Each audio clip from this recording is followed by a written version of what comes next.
Hello, I'm back. Yeah, so I run a little animation company in Brighton called Persistent Peril, and I think we'll just start with showing you a reel of what we do.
Okay, yeah, so that's us, so sort of mixture of music videos, commercials, online content. When I sort of first graduated, my sort of big question was like, you know, I've graduated now, I've got my animation, was like, how do I get into the industry? It just seemed almost impossible. But a lot of it just came down to luck, I guess, to start with. I worked at Dave's Comics in Brighton. Some of you might know the shop, it's brilliant. But every Thursday was delivery day, and I would get a little stack of comics and put them by me while I was on the counter, and they were my comics that I was going to buy at the end of the day. And one day a guy came up, and he literally brought about 4 or 5 comics, the exact same stack of comics that I was going to purchase. And I got talking to him, and I said, like, you know, I'm an animation student, like, you know, what's your excuse? And he said, well, yeah, I'm an animation director as well. And I was like, wow, you know, that's brilliant. We got chatting, and I gave him my card, which linked to my website.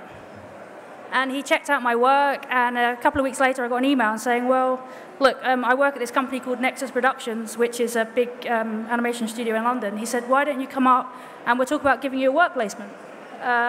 So I went up, and the interview went really well, and they had me doing a cleanup, and they said, like, oh, you have to use a Wacom tablet, which I'd never used before. So straight after my interview, I rushed down to the Apple store. I literally spent the last bit of my student loan on Wacom Graphite at the time, and I just spent the next 2 to 3 days just drawing, like solidly drawing, until I was like, okay, I can do this good enough now that, you know, sort of won't look awful in the office. And then, so I did my work experience, that went really well, I really enjoyed it, and after that I took the opportunity to move to London. So, as you can see, it kind of looks like luck, but you kind of make your own luck. I made sure my job after I graduated was around like-minded people. If I'd worked in Sainsbury's, I probably wouldn't have met Kellen, you know, and that was really, really helpful. The second thing was my work was online.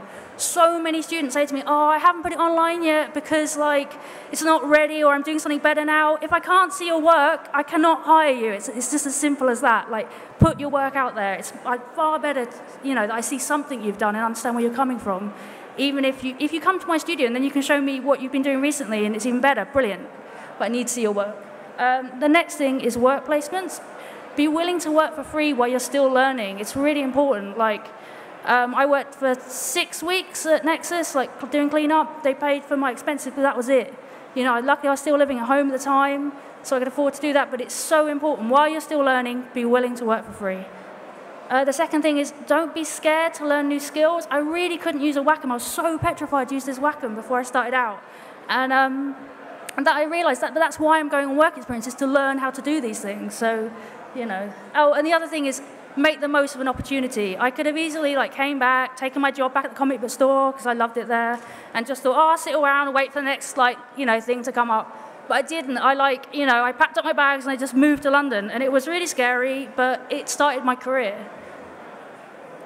So the skills kind of that you need day to day in animation, the first one kind of, and it's the one I think everyone thinks about, is sort of drawing and illustration, but it's only a little bit of what we do day to day. So the first thing we do when sort of someone comes to us, and for this example, it's a music video for the Leisure Society, they're like, well, you know, you have to pitch a concept. So we give an illustration which sort of sums up the idea. So for this, it was like a giant hand that kind of messes with the world. And, but you have to justify that pitch. So we do a lot of writing, sort of saying why we feel the idea works for the song, how that will play out, sort of the style, and you know how that will look. The next thing we do, and there's a video for this one, but it's basically it's sort of storytelling, or it might play in that. No, it's kind of sort of storytelling and editing. In film, you edit generally after you've like shot all the footage. But in animation, it's quite unique because you do the images first, like rough images, and then you edit the, in this case, to the song, so that you have the exact film made out in rough before you start. We do that because animation takes a long time. Like each one of these shots would take like one animator a whole day, so at least. And so we can't afford to sort of like cut things up and throw them away. So yeah, this is an example of sort of a rough animatic, so you'll kind of see where we come from.